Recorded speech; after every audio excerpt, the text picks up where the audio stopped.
សូមជម្រាបសួរបងប្អូនជាទីរាប់អានខ្ញុំខាងចេញคลิปវីដេអូហើយរឿងនេះក៏នឹងឃើញចង់ចែករំលែកនៅចំណេះដឹងច្បាប់ស្តីពីអត្រានុកូលដ្ឋាននិងច្បាប់ស្តីពីស្ថិតិអត្រានុកូលដ្ឋាននៅក្នុងមាត្រា75ស្តីអំពីការទទួលស្គាល់អាពាហ៍ពិពាហ៍របស់ប្រជាពលរដ្ឋខ្មែរនៅបរទេសខ្ញុំឃើញថាកាន់តែច្រើនឡើងហើយក៏មានការចម្រើនកាន់តែខ្លាំងអំពីទំនាក់ទំនងឯកជនរវាងប្រជាពលរដ្ឋនៃប្រទេសមួយនិងប្រទេសមួយហើយទំនាក់ទំនងនេះក៏ឈានទៅដល់ជាទំនាក់ទំនងស្នេហារហូតដល់រៀបអាពាហ៍ពិពាហ៍ជាប្តីជាប្រពន្ធស្របច្បាប់នឹងគ្នានៅក្នុងករណីនេះដើម្បីជាចំណេះដឹងច្បាប់ហើយក៏ជាដំណោះស្រាយមួយដើម្បីកុំឲ្យមានបញ្ហារវាងអាពាហ៍ពិពាហ៍របស់បងប្អូនថាបើការនៅបរទេសធ្វើយ៉ាងម៉េចដើម្បីមានការទទួលស្គាល់នៅច្បាប់ខ្មែរយើងជួនកាលក៏រៀបការតាមនីតិវិធីច្បាប់របស់ប្រទេសក្រៅដូចជាតាមនីតិវិធីរបស់សហរដ្ឋអាមេរិកតាមនីតិវិធីរបស់កាណាដាតាមនីតិវិធីរបស់បារាំងតាមនីតិវិធីរបស់អូស្ត្រាលីតាមនីតិវិធីរបស់ប្រទេសអឺរ៉ុបប្រទេសអាស៊ីដទៃទៀតដូចជាចិនជាដើមក៏ប៉ុន្តែសំណួរសួរថាតើអាពាហ៍ពិពាហ៍របស់ពួកគាត់នៅទឹកដីបរទេសនោះ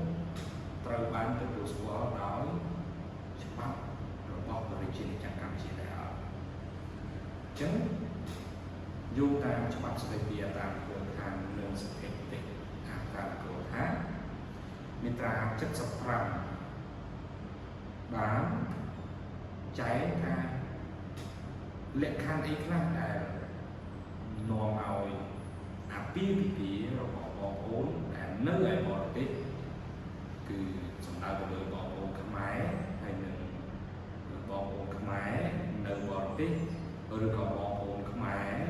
និងបងប្អូនបរទេសនៅឯបរទេសអញ្ចឹងនៅក្នុងច្បាប់នេះមាត្រា75នេះចែងថាអាពាហ៍ពិពាហ៍រវាងពលរដ្ឋខ្មែរនិងប្រជាពលរដ្ឋខ្មែរឬរវាងប្រជាពលរដ្ឋខ្មែរនិងជនបរទេសដែលបានធ្វើឡើងស្របតាមទម្រង់ដែលបានកំណត់នៅក្នុងច្បាប់ប្រទេសដែលអនុវត្តនៅទីកន្លែងដែលអាពាហ៍ពិពាហ៍បានធ្វើឡើងត្រូវបានទទួលស្គាល់ឲ្យចុះបញ្ជីអាពាហ៍ពិពាហ៍នៅក្នុងប្រជាជាតិកម្ពុជាបានប្រសិនបើ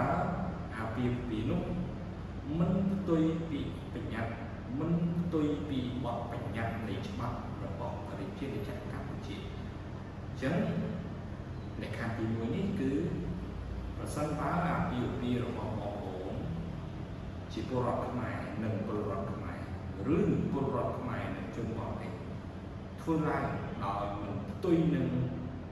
បទបញ្ញត្តិច្បាប់របស់ប្រជាជាតិកម្ពុជាទី2ការចុះបញ្ជីអាពាហ៍ពិពាហ៍ដែលបានកំណត់នៅក្នុងកថាខណ្ឌដែលខ្ញុំនិយាយនេះអាចចុះបញ្ជីអាពាហ៍ពិពាហ៍បាននៅស្ថានតំណាងនៃប្រជាជាតិកម្ពុជាដែលមានសមត្ថកិច្ចនៅប្រទេសដែលបងប្អូនបានរៀបអាពាហ៍ពិពាហ៍អញ្ចឹងសមត្ថកិច្ចដែលមានសមត្ថកិច្ចរបស់ប្រជាជាតិកម្ពុជាឬក៏ស្ថានតំណាងនៅឯបរទេសឬចុះបញ្ជីនៅឃុំសង្កាត់ដែលមានសមត្ថកិច្ចនៅលំនៅឋានរបស់ប្តីប្រពន្ធនោះតាមរយៈការបង្ហាញសម្បត្តិអាពាហ៍ពិពាហ៍នោះ នឹងព័ត៌មានចាប់បាច់ទៀតតាមការកំណត់ដោយប្រកាសរបស់រដ្ឋាភិបាលសុខាភិបាលមានន័យថាប្រសិនបើអាពាហ៍ពិពាហ៍នេះមិនផ្ទុយនឹងបទបញ្ញត្តិរបស់កម្ពុជាទេបងប្អូនអាចចុះបញ្ជីនៅស្ថានតំណាងរបស់រាជាណាចក្រកម្ពុជាឬនៅឃុំសង្កាត់ដែលមានសមត្ថកិច្ចនៃលំនៅឋានរបស់ដីពលនោះអញ្ចឹងឧទាហរណ៍ថាបើយើងយកដីបារាំងអញ្ចឹងយើងអាចចុះអាពាហ៍ពិពាហ៍នៅកន្លែងនេះបាននៅឡាទូមីនៅសង្កាត់នៅបារាំងនឹងខាងដីឬខាងប្រពន្ធនឹងបានឬក៏ទៅចុះនៅស្ថានតំណាងមានន័យថាអាចជាកុងស៊ុលអាចជាទូតរបស់ខ្មែរដែលនៅប្រទេសនោះហើយយើងក៏នៅបង្ហាញនៅព័ត៌មានមួយចំនួន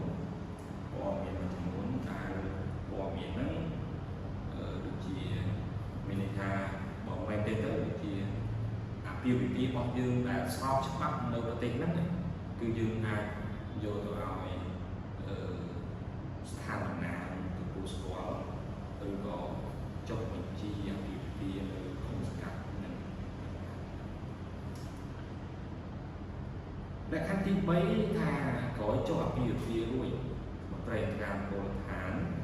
ប្រចាំស្ថានតំណាងនៃរាជាកម្ពុជាមានសមត្ថកិច្ចឬមន្ត្រីការមូលដ្ឋានមានសមត្ថកិច្ចត្រូវចេញសម្បត្តិអាពាហ៍ពិពាហ៍ច្បាប់បែបមួយទៅឲ្យប្តីប្រពន្ធនឹងអញ្ចឹងនៅពេលដែលគាត់សុំរៀបការស្របតាមច្បាប់ប្រទេសហ្នឹងហើយគាត់ទៅចុះបញ្ជីនៅស្ថានតំណាងឬក៏គាត់ចុះបញ្ជីនៅឃុំសង្កាត់នៃកន្លែងរៀបអាពាហ៍នៅបរទេសហ្នឹងហើយគឺមានន័យថាអាពាហ៍ពិពាហ៍របស់គាត់នឹងត្រូវបានទទួលស្គាល់ដោយច្បាប់របស់ប្រជាជាតិកម្ពុជាហើយអញ្ចឹងស្ថានតំណាងពីថាស្ថានតំណាងយើងអាចថាមានកុងស៊ុលមានទូតរបស់ប្រជាជាតិកម្ពុជាយើងនៅទីនោះគឺត្រូវចេញសម្បត្តិអាពាហ៍ពិពាហ៍ច្បាប់ដើមទៅឲ្យប្រទេសពលអញ្ចឹងនៅក្នុងមាត្រានេះមានន័យថាបើគាត់ចុះសម្បត្តិអាពាហ៍ពិពាហ៍ស្របតាមច្បាប់បរទេសអញ្ចឹងច្បាប់កម្ពុជានឹងទទួលស្គាល់ប្រសិនបើការរៀបអាពាហ៍ពិពាហ៍នោះវាមិនផ្ទុយទៅនឹងបទបញ្ញត្តិរបស់ប្រទេសកម្ពុជាហើយគាត់យកអាពាហ៍ពិពាហ៍នេះជាអាពាហ៍ពិពាហ៍នេះសូមឲ្យស្ថានតំណាងឬក៏មានន័យថាអ្វីដែលគាត់បានរៀបការនេះយកមកឲ្យចុះបញ្ជីនៅស្ថានតំណាងក៏បាននៅឃុំសង្កាត់នៃការរៀបអាពាហ៍ពិពាហ៍របស់គាត់ក៏បានអញ្ចឹងគាត់ចុះនៅស្ថានតំណាងក៏បានទៅនៅឃុំសង្កាត់នៅហ្នឹងក៏បានអញ្ចឹងបន្តមកគឺស្ថានតំណាងដែលជាមន្ត្រីអន្តរជាតិនឹងចុះសម្បត្តិអាពាហ៍ពិពាហ៍ទៅឲ្យប្តីប្រពន្ធដែរទៅរៀបការហើយអាពាហ៍ពិពាហ៍របស់គាត់គឺនឹងទទួលស្គាល់ដោយច្បាប់បរទេសនឹងផងហើយទទួលស្គាល់ដោយច្បាប់របស់រាជាណាចក្រកម្ពុជាផងអញ្ចឹងនេះគឺជាលក្ខខណ្ឌដែលបានចែងនៅក្នុងច្បាប់របស់ប្រទេសកម្ពុជាខ្ញុំសូមសង្ខេបឡើងវិញលក្ខខណ្ឌទី1គឺអាចទៅចុះបញ្ជីអាពាហ៍ពិពាហ៍បាន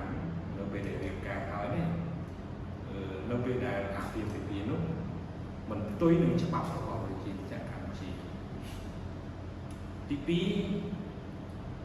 បងប្អូនអាចចុះនៅស្ថានតំណាងរបស់ប្រជាជាតិកម្ពុជានៅប្រទេសនោះក៏បានចុះនៅឃុំសង្កាត់របស់បរទេសហ្នឹងក៏បានអញ្ចឹងបើយើងចុះនៅស្ថានតំណាងហើយយើងចុះនៅឃុំសង្កាត់ហើយយើងយកមកចុះនៅស្ថានតំណាងរបស់យើងទៀតគឺស្ថានតំណាងរបស់យើងនឹងចេញ